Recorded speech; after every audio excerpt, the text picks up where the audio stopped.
Sr. Presidente. Em primeiro lugar, gostava de cumprimentar o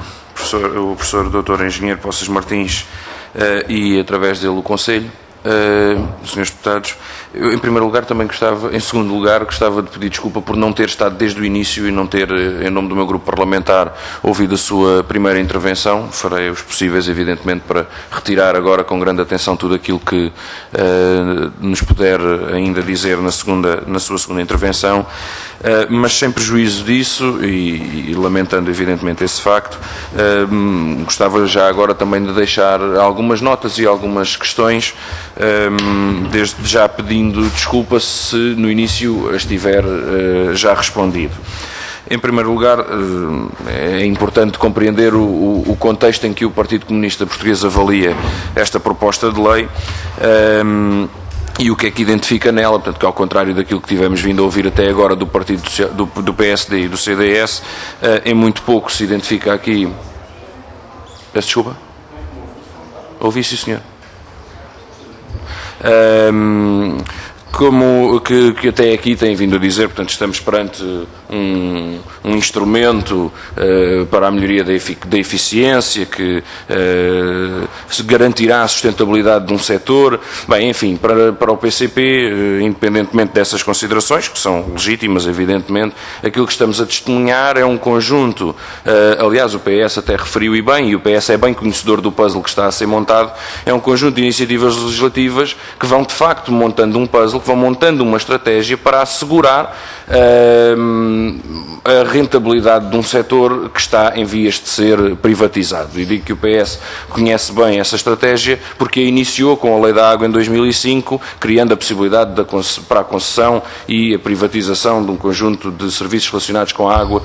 e o saneamento. E no entendimento do PCP, esta proposta de lei não se desliga dessa estratégia mais vasta. Portanto, há que assegurar que as autarquias e a democracia não têm uma palavra a dizer na gestão da água e na fixação dos preços das tarifas, que esse preço corresponde única e exclusivamente aos mecanismos de mercado, portanto, como se a água de uma qualquer mercadoria se tratasse e não de uma, no caso, de um recurso fundamental à própria vida e ao bem-estar das populações, e, portanto, esta peça, retirando às autarquias, inclusivamente, que não cumpram os regulamentos da ERSAR e as recomendações da ERSAR, que passam a ter valor de lei, que passam a ter força de lei, ficam privadas, inclusivamente, de poder fixar as tarifas no seu próprio município. Portanto, aqueles que, ao longo de décadas, fizeram o investimento, realizaram, muitas vezes, com o seu próprio trabalho e esforço, esse investimento e a infraestrutura,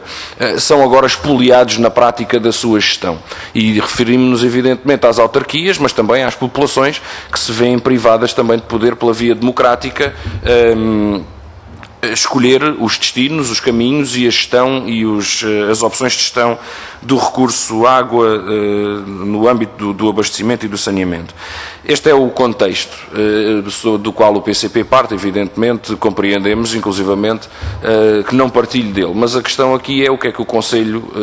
reflete sobre estas matérias, qual é a avaliação que o Conselho faz sobre esta estratégia e como é que o Conselho vê, se é que tem essa reflexão já maturada, como é que o Conselho vê o afastamento das autarquias da possibilidade de responder perante as populações sobre a política da água e a gestão da água. E aproveito para deixar também uma questão que me parece não apenas relacionada com esta proposta de lei, evidentemente, mas com toda esta estratégia,